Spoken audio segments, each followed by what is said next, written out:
Il convient de relever que toute communication intervenant sur une affaire alors qu'une enquête de police judiciaire est en cours est encadrée par les dispositions pertinentes du Code de procédure pénale.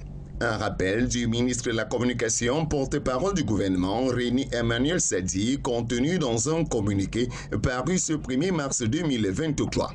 Une sortie du ministre qui sonne comme une entrave à la liberté de la presse au Cameroun. Le communiqué du ministre de la Communication est une entrave voilée à la liberté de la presse.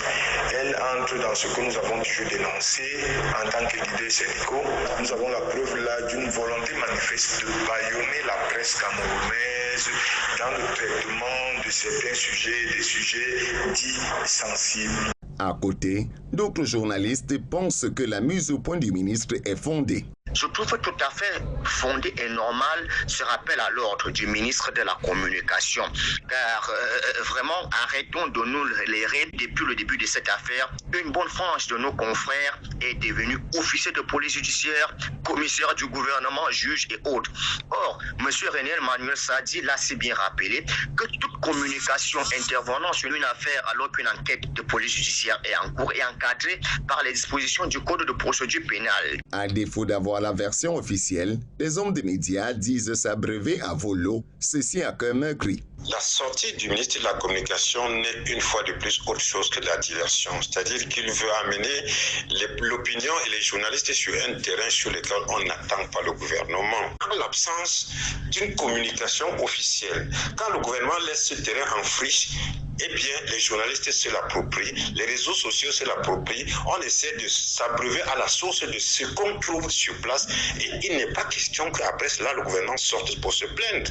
Et pourtant, selon des journalistes, il fallait bien siffler la fin de la récréation. La sortie du ministre de la Communication, porte-parole du gouvernement, M. René Emmanuel Sadi, est une sortie qui mériterait d'être saluée parce qu'on s'est rendu compte, et vous conviendrez avec moi, qu'il y a eu beaucoup de dérives dans le traitement de l'affaire relative à l'assassinat de notre confrère Martinez Zogo. Aujourd'hui, parce que nous sommes dans une société de l'open data, chacun se permet de dire ce qu'il pense, comme il le pense, sans pour autant tenir compte des répercussions que cela pourrait avoir. Donc le ministre de la Communication, porte-parole du gouvernement, a tenu à rappeler à ces personnes qui se livrent justement à ces activités-là que les enquêtes qui sont encore en cours, qui sont encore au niveau des procédures judiciaires, ne devraient pas faire l'objet des commentaires dans les médias. Au sein des historiens du présent, l'impression d'un musellement de la presse au travers de cette sortie du ministre de la Communication est ressentie. Je pense que c'est une tentative éhontée du gouvernement de museler la presse.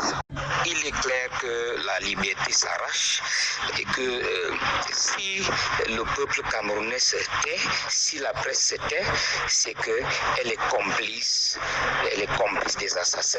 La presse va-t-elle respecter ce recadrage du gouvernement? Seul demain nous dira.